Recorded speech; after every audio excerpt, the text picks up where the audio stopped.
আসসালামু আলাইকুম। এখন আমরা সিলেট, তাই ঘোরার জন্য বেরিয়েছি। আজকে ঘুরতে যাব জাফলনে। সিলেট শহরটা খুবই সুন্দর।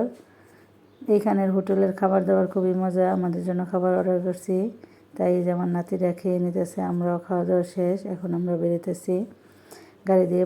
একটু বেরোনোর পরেই বৃষ্টি হইতেছে, তারপরও খুবই ভালো লাগতেছে। এই যে আমরা আশেপাশের রাস্তাগুলো খুবই সুন্দর। এই জায়গায় না আসলে বোঝা যায় না, অন্য রকমের প্রকৃতিগুলা দেখার মতন, খুবই সুন্দর পাহাড়গুলা।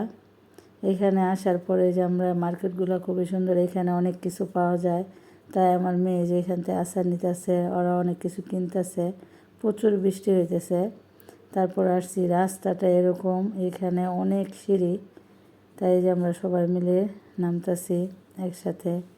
অনেক বৃষ্টি হইতেছে, বৃষ্টিটা একটু কমছে। গাড়িতে এসেছিলাম যখন, তখন প্রচুর বৃষ্টি হয়েছে, তাই একটু কেনাকাটা করতেছি। এই সিঁড়িতে তো নামতে নামতে আজকে মনে হাঁপাই যাবো। 300 কতটি সিঁড়ি এখানে, বলার মতন না। এই দেখেন সবাই মিলে একসাথে সিঁড়িতে নামতেছি। নামতে নামতে তাও নামা শেষ হইতেছে না।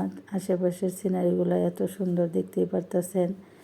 তারপরে মনটা বইরা যেতেছে, কষ্টটা মনেই হইতেছে না যে এত সুন্দর জায়গায় আসছি। অনেক মানুষে বসে বসে জিরাইতেছে, আবার বলতেছে খুবই সুন্দর জায়গাগুলা, যে কষ্ট হইলেও জায়গাগুলো দেখে মনটা ভালো হয়ে যায়, তাই কষ্ট মনে হয় না। তাই যেখানে আমার বাচ্চারা আবার বসে একটু জিরাইতেছে, আমরা হাঁটতেছি। অনেক ক্লান্ত হয়ে গেছে, এই সিঁড়িগুলো না নামলে বোঝা যায় না এত কষ্টদায়ক। তারপরও এই জায়গাগুলো যখন দেখতেছি অনেক ভালো লাগতেছে। তাই অনেক বৃষ্টি হয়ে গেছে, সবাই মিলে ছাতিতে নামতেছি। বৃষ্টি একটু কিছু কমছে।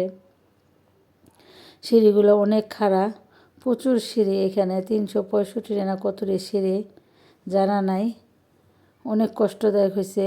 আর জায়গাগুলো সিঁড়িগুলো দিয়ে তো এখন নামতেছি, এরকম একটা টের পাইতেছি না ওঠার সময় এত কষ্টদায়ক হয়েছে। দেখেন কি খাড়া সিঁড়িগুলা, খুবই সুন্দর জায়গাটা। এই জায়গাটার নাম দিয়েছে জাফলন 0 পয়েন্ট। এই 0 পয়েন্ট জায়গাটা অনেক সুন্দর। জাফলন 0 পয়েন্টকে প্রকৃতিক কন্যা বলা হয়। আসলে সত্যিকারের নামটা খুবই সুন্দর। এখানে না আসলে বোঝা যায় না। প্রাকৃতিক দৃশ্যগুলো এত সুন্দর। দুই পাশে ইন্ডিয়ার বাজার বসছে। এখানে ইন্ডিয়ান কসমেটিক পাওয়া যায়, অনেক সুন্দর সুন্দর জিনিস পাওয়া যায়। তাই আমার ছেলেমেয়েরা কিছু কেনাকাটা নিয়ে নিল। আমরা এই যে নামতেছি, নামার পরে দেখার পরে চোখগুলা জুড়ে যেতেছে। দেখেন পাহাড়গুলা, পানিগুলা এত পরিষ্কার, এত সুন্দর। সত্যিকার এই প্রাকৃতিক দৃশ্যগুলা অনেক চোখ জুড়ে গেছে, মনটাও ভরে গেছে। এই কষ্টটা আর এখন মনে হইতেছে না কষ্ট।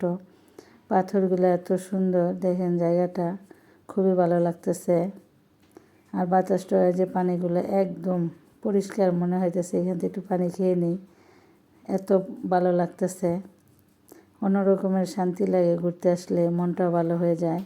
আসলে জায়গাগুলো চোখে না দেখলে বিশ্বাস করার মতো না। আল্লাহর নেয়ামতের দেশ। অনেক জায়গায় অনেক কিছু আল্লাহ পাক রেখে দিয়েছে মানুষের জন্য, দেখার জন্য। সত্যিকারেই পাহাড়গুলো এত সুন্দর, গাছগুলো পুরা সবুজে ভর্তি, পানিটা একদম পরিষ্কার, এত সুন্দর পানি, তা বাসায় প্রকাশ করার মতো না। পাথরগুলা দেখেন কি বড় বড় পাথর, পুরা পাথরের মনে হচ্ছে একটা বীজ। সত্যিকার এই বীজটা ভর্তি পাথরে। পাথরগুলা বিশাল বড় বড়, অনেক পাথর।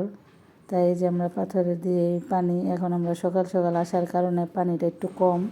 সবাই বলতেছে বিকালের দিকে আসলে পুরা এই জায়গাটা পুরা পানিতে ভরে যায়। এই দেখেন পানিটা অনেক সুন্দর।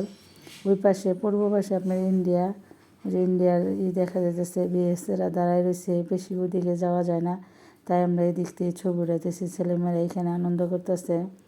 আমার ছেলে তো বলতেছে ডুবামো, কাপড় টাপড় নিয়ে আসছে। তাই আমরা বলতেছি না, পানি এখনও আসে নাই, পানি বিকাল হলে প্রচুর পানি আসবে।